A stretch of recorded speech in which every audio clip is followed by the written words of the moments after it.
Hey guys, welcome back to our channel coding champ Sai. Most of the students కాలేజ్కి అయితే వెళ్తున్నారు అనుకుంటున్నా. మీరు అనుకున్న కాలేజీలోనే సీట్ వచ్చింది అన్న, అలాగే మీరు అనుకున్న బ్రాంచ్లోనే సీట్ వచ్చి మీరైతే మోస్ట్ ఆఫ్ ద మెంబర్స్ కాలేజ్కి అయితే వెళ్ళి ఉండొచ్చు. సమ్ ఆఫ్ ద మెంబర్స్ కాలేజ్కి అయితే వెళ్ళకపోయి ఉండొచ్చు. ఎనీవే, మీకు ఈ వీడియోలో వచ్చేసి అసలు బీటెక్ ఎలా ఉంటుంది, డిప్లొమా లాగా ఉంటుందా, లేకుంటే ఏమైనా డిఫరెంట్గా ఉంటుందా, దాని గురించి డిస్కస్ చేద్దాం. మోస్ట్లీ మీరు కాలేజ్కి వెళ్ళే టైంకే కొంచెం సిలబస్ అయితే అయిపోయి ఉంటుంది. యాజ్ ఏ లాటరల్ ఎంట్రీగా అందరు ఎక్స్పీరియన్స్ చేసిందే. అది వచ్చేసి మీరు ఓన్గా అయితే మేనేజ్ చేసుకోవాలన్నమాట. అయిపోయిన syllabus in case me faculty మేము చెప్తామంటే వెళ్ళైతే చెప్పించుకోండి. అలాంటివి మిస్ చేసుకోవద్దు. ఇన్ కేస్ వాళ్ళు చెప్పకపోయినా మీరైతే కవర్ చేసుకుంటూ వెళ్ళిపోండి. బీటెక్ లైఫ్ ఎలాగా ఉంటుంది, యాజ్ ఏ లాటరల్ స్టూడెంట్గా ఎలా సర్వైవ్ అవ్వాలి, దాని గురించి ఈ వీడియో నచ్చితే లైక్ చేయండి అండ్ అలాగే మీ ఫ్రెండ్స్ కూడా షేర్ చేయండి. ఇన్ కేస్ వాళ్ళు లాటరల్ ఎంట్రీ స్టూడెంట్ అయితే పక్కాగా షేర్ చేయండి, వాళ్ళకు కూడా యూస్ఫుల్ అవుతుంది. అండ్ అలాగే మన ఛానల్ని సబ్స్క్రైబ్ చేసుకోండి. నేను ప్రతి వీడియో మీకు నోటిఫికేషన్ ద్వారా రీచ్ అవుతుంది. ఇప్పటి నుంచి మన ఛానల్లో కూడా బీటెక్ వాళ్ళ కోసం కూడా వీడియోస్ వస్తాయన్నమాట. ఎస్పెషల్లీ ఫర్ లాటరల్ స్టూడెంట్స్ కోసం అయితే చాలా యూజ్ అవుతాయి. బీటెక్ స్టూడెంట్స్ ఎవరైనా, మీరు లాటరల్ అయినా రెగ్యులర్ అయినా వీడియోస్ అయితే వస్తాయి అనమాట. నేను ఇది ఎందుకు డిసిషన్ తీసుకున్నానంటే బీటెక్ స్టూడెంట్స్కి యూజ్ అవుతుందని తీసుకున్నాను. మన వీడియోస్ అయితే సపోర్ట్ చేయండి. ఇంకా లేట్ లేకుండా వీడియోకి అయితే వెళ్ళిపోదాం.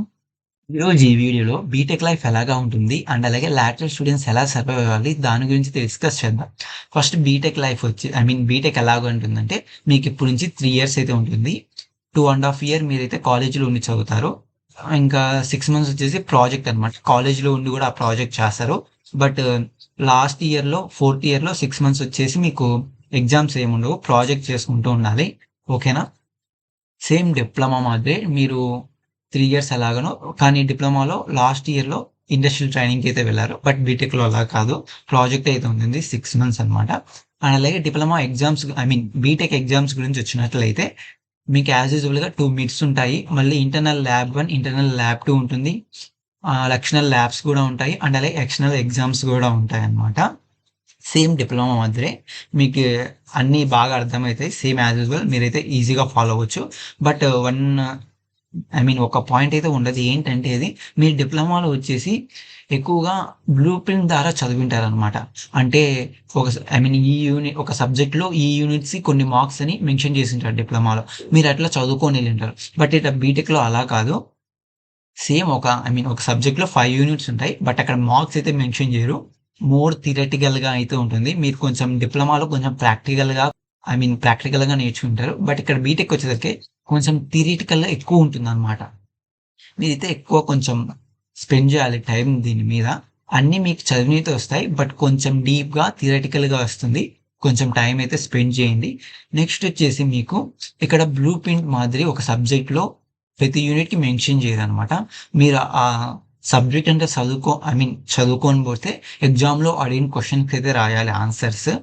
ఇలాగా మీకు డిప్లొమాలో క్వశ్చన్ పేపర్ ప్యాటర్న్ కూడా ఉంటుంది. బట్ ఇక్కడ బీటెక్లో అట్లా ప్యాటర్న్ ఉన్నదనమాట. మీరు చదువుకొని పోతే ఏ క్వశ్చన్ వస్తే ఆ క్వశ్చన్స్ రాయాలన్నమాట. ఇదే అనమాట ఒక మైనస్ పాయింట్ మీకు. మీరు దీనికైతే అలవాటు అయిపోవాలి. అన్ని సబ్జెక్ట్ చదువుకొని వాళ్ళు ఏం క్వశ్చన్స్ ఇచ్చినా కూడా రాసేట్టు మనమైతే ప్రిపేర్ అవ్వాలి. అండ్ అలాగే తెలిసిందే లాటరల్ స్టూడెంట్స్ గురించి, most of the regular students communicate అవ్వరు లాటరల్ స్టూడెంట్స్తో. బట్ పొంగ అయితే అందరు కమ్యూనికేట్ అవుతారు. వాళ్ళు మాట్లాడారని మీరైతే డిసప్పాయింట్ అవ్వకూడదు. అండ్ అలాగే మోస్ట్ ఆఫ్ ద పర్సెంట్ మీరు చదువుకున్న సబ్జెక్టులే బీటెక్లో అయితే వస్తాయన్నమాట. సెకండ్ ఇయర్ అండ్ అలాగే థర్డ్ ఇయర్లో కూడా మోస్ట్ ఆఫ్ ద సబ్జెక్ట్ వచ్చేసి మీరు డిప్లొమా చదువుకునే వస్తాయి. మీరు వచ్చేసి ఆ టైంలో ఏం చేస్తారంటే ఆల్రెడీ మీకు తెలుసు, ఇంకోసారి రివిజన్ చేస్తే ఈ బీటెక్ సబ్జెక్ట్ మీకు వచ్చేస్తాయి. ఏమైనా డీప్గా వచ్చింది దాని మీద కొంచెం ఫోకస్ చేస్తూ అండ్ అలాగే మీ బ్రాంచ్ పరంగా కొన్ని స్కిల్స్ అయితే డెవలప్ చేసుకోండి. ఇట్లా ఎందుకు చెప్తున్నానంటే మీకు ఈ సబ్జెక్ట్ మీద ముందే నాలెడ్జ్ ఉంది. కొంచెం డీప్గా అయితే వస్తుంది.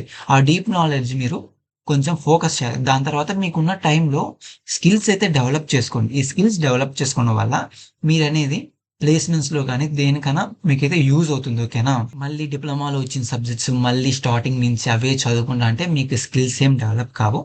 మీకు ఆల్రెడీ వచ్చిన సబ్జెక్ట్స్ కొంచెం రివిజన్ చేసుకొని ఇంకా ఏమైనా రాని టాపిక్స్ దాని మీద ఫోకస్ చేసుకొని మీకున్న టైంలో స్కిల్స్ అయితే డెవలప్ చేసుకోండి. స్కిల్స్ డెవలప్ చేసుకోవడం వల్ల మీకు అయితే చాలా యూస్ఫుల్ అవుతుంది ఫర్దర్గా. అండ్ ఆల్సో మీ డిపార్ట్మెంట్లో ఎల్ఈ ప్రొఫైల్ అయితే బిల్డ్ చేసుకోండి. మీ ప్రొఫైల్ బిల్డ్ చేసుకోండి. ఇన్ కేస్ లాటరల్ స్టూడెంట్స్ అంటే మీరైతే గుర్తురావాలి. అలాగైతే మీ ప్రొఫైల్ బిల్డ్ చేసుకోవాలి. సరేనా? Most of the lateral students వచ్చేసి ఫ్యాకల్టీస్లో ఇంటరాక్ట్ అవ్వరు అనమాట బీటెక్లో. అదే మీరు చేస్తున్న పెద్ద మిస్టేక్. ఇన్ కేస్ మీరు ఇప్పుడు లాటరల్ ఎంట్రీ స్టూడెంట్ అయితే మీరు ఫ్యాకల్టీస్తో కొంచెం ఇంటరాక్ట్ అవ్వడానికి ట్రై చేయండి. ఇంటరాక్ట్ అవుతూనే బాగుంటుంది ఫ్యాకల్టీస్తో. ఓకేనా? ఇంకా ఏమైనా extra curricular activities like clubs అయితే ఉంటాయి మీ కాలేజ్లో. అన్ని మోస్ట్ ఆఫ్ ద క్లబ్స్లో అయితే పార్టిసిపేట్ చేయండి. ఈ ఛాన్స్ అయితే మిస్ చేసుకోవద్దు. అలా పార్టిసిపేట్ చేయడం వల్ల మీకనే కాన్ఫిడెన్స్ పెరుగుతుంది, కమ్యూనికేషన్ ఇంక్రీజ్ అవుతుంది. ఓకేనా? మీ డిప్లొమాలో ఇవేమి చేసిండరు క్లబ్స్ ఇలాంటి ఎక్స్ట్రా కరిక్యులర్ యాక్టివిటీస్. బట్ ఇక్కడ బీటెక్లో అయితే మీరు అన్ని ఛాన్సెస్ని యూటిలైజ్ చేసుకోండి. ఏమన్నా హ్యాకథాన్స్ ఉంటే హ్యాకథాన్స్కి వెళ్ళండి, దానికైతే వెళ్ళండి. అవి చాలా ఇంపార్టెంట్ అనమాట ఈ జనరేషన్లో. ఓకే? ఇంకా మీకు మెయిన్‌గా ఏమైనా క్లబ్స్ ఉన్నా కూడా మీరు పార్టిసిపేట్ చేస్తే మీకు కాన్ఫిడెన్స్ పెరుగుతుంది. అండ్ అలాగే కమ్యూనికేషన్ కూడా బిల్డ్ అవుతుంది. ఇది మీకు ఫ్యూచర్‌లో బాగా యూజ్‌ఫుల్ అవుతుందనమాట. అందుకే నేను చెప్తున్నాను. ఇంకా ఓన్లీ స్టడీసే అని కాకుండా బీటెక్ లైఫ్‌లో lateral students extra curricular activities కూడా పార్టిసిపేట్ చేయండి. అవి కూడా మీకు అక్కడికి పోవు ఏదో ఒక రోజు యూజ్ అవుతాయి. ఓకేనా? ఇంకో ప్లస్ పాయింట్ ఏంటంటే మీకు ఆల్రెడీ డిప్లొమా చేసిన ల్యాబ్సే మళ్ళీ బీటెక్‌లో వస్తాయన్నమాట. అవేమన్నా ఎక్స్‌ప్లెయిన్ చేయమన్నప్పుడు మీరు ఒక స్టెప్ ఇనిషియేటివ్ తీసుకొని మీరైతే ఎక్స్‌ప్లెయిన్ చేయండి. మీకు ఇలా చేయడం వల్ల మీ స్టేజ్ ఫియర్ అయితే తగ్గిపోతుంది. అండ్ అలాగే మీకు కాన్ఫిడెన్స్ పెరుగుతుంది. నలుగురిలో మాట్లాడాలన్నా అయినా మీకు ఇది చాలా యూస్‌ఫుల్ అవుతుంది. ఇలాంటివి చేయండి. ఓకే? ఐ హోప్ ఈ వీడియో మీకు చాలా యూస్ఫుల్ అవుతుంది అనుకుంటున్నాను. Thanks for watching. Signing off coding charm Sai.